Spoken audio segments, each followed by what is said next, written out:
When Asafa Powell was in high school, he ran 11.46 in the 100 meters. And then 2 years later, he transformed his speed and brought it all the way down to 10.26. And now today we know Asafa Powell to be one of the fastest athletes of all time, running 9.72 in the 100 meter and 4.28 in the 40 yard. So in this video, I'm gonna break down how Asafa Powell is so fast and the things he did to make his speed transformation that you can also do too.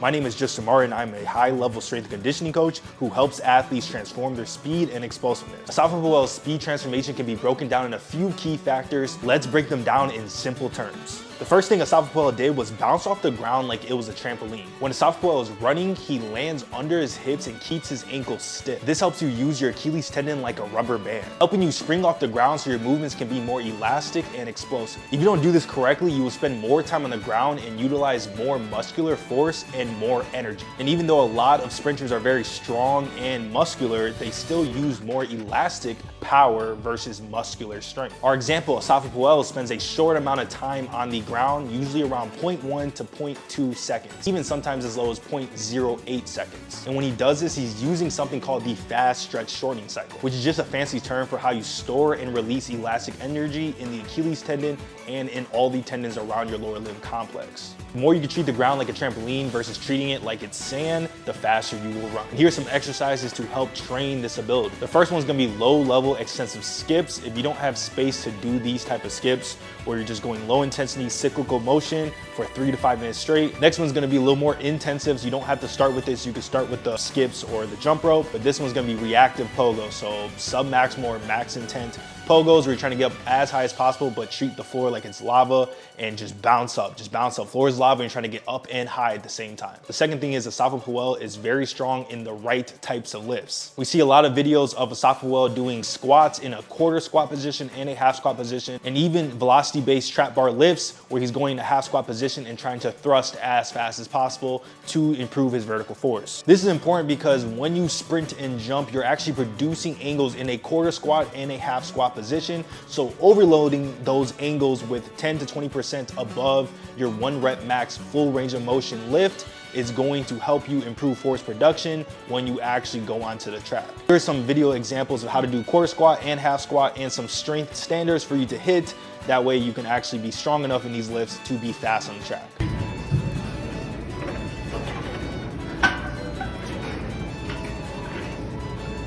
The third thing is his stride length. A lot of people say that his stride length simply comes from how tall he is and how good his genetics are. Stride length actually comes from vertical force production, so you're displacing your body from the ground into the air. So pretty much you can improve your stride length just by improving your force production at fast speeds. It is true that Asafa Powell had great genetics and calf insertions, but he still improved his ability to produce a lot of force in a vertical plane. The two exercises I showed before, which was the quarter squats and half squats, are a great way to develop this, but I'm gonna show you 2 more exercises that help you produce force at faster speeds.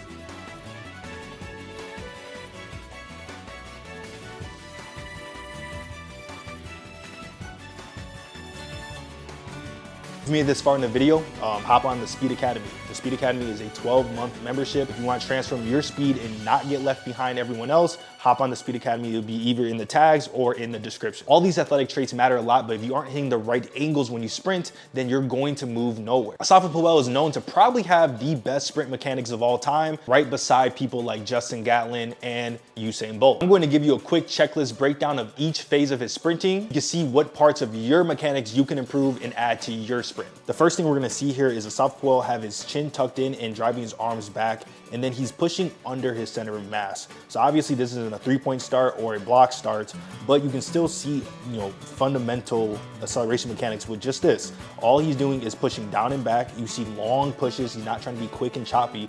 He's not trying to get to the 10 or 20 yard fast. He's trying to cover distance so he can generate momentum, okay? So think of pushing versus trying to get to a location. You can see right here, every single stride he takes, I can't go frame by frame.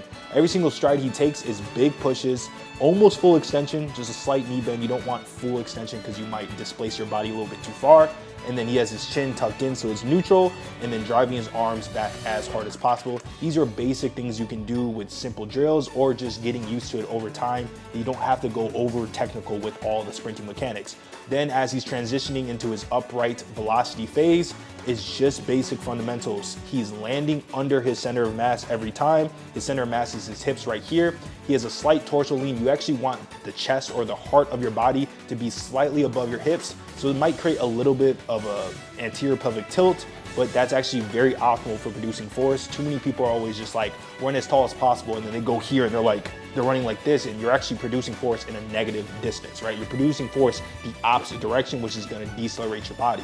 So he's just a little bit lean forward. He's landing under center of mass and just punching down. It's really just that simple. The second he hits 90 degrees or close to 90 degrees, he strikes directly under his center of mass. He's not trying to reach. He's not trying to strain up in the upper body. He's staying actually more relaxed than he was in acceleration.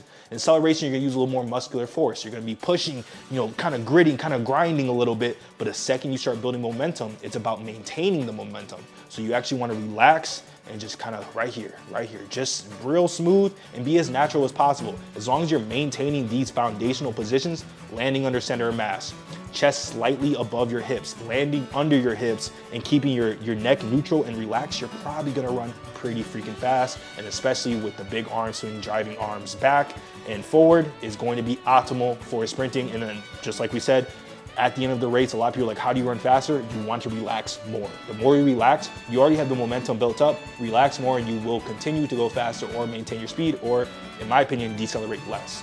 Training like one of the fastest sprinters of all time is amazing and all, but if you do not know how to warm up correctly, then you're probably gonna make zero gains at the end of it. Make sure you watch this video right here or go hop on the Speed Academy to see my elite level warm-ups for athletes.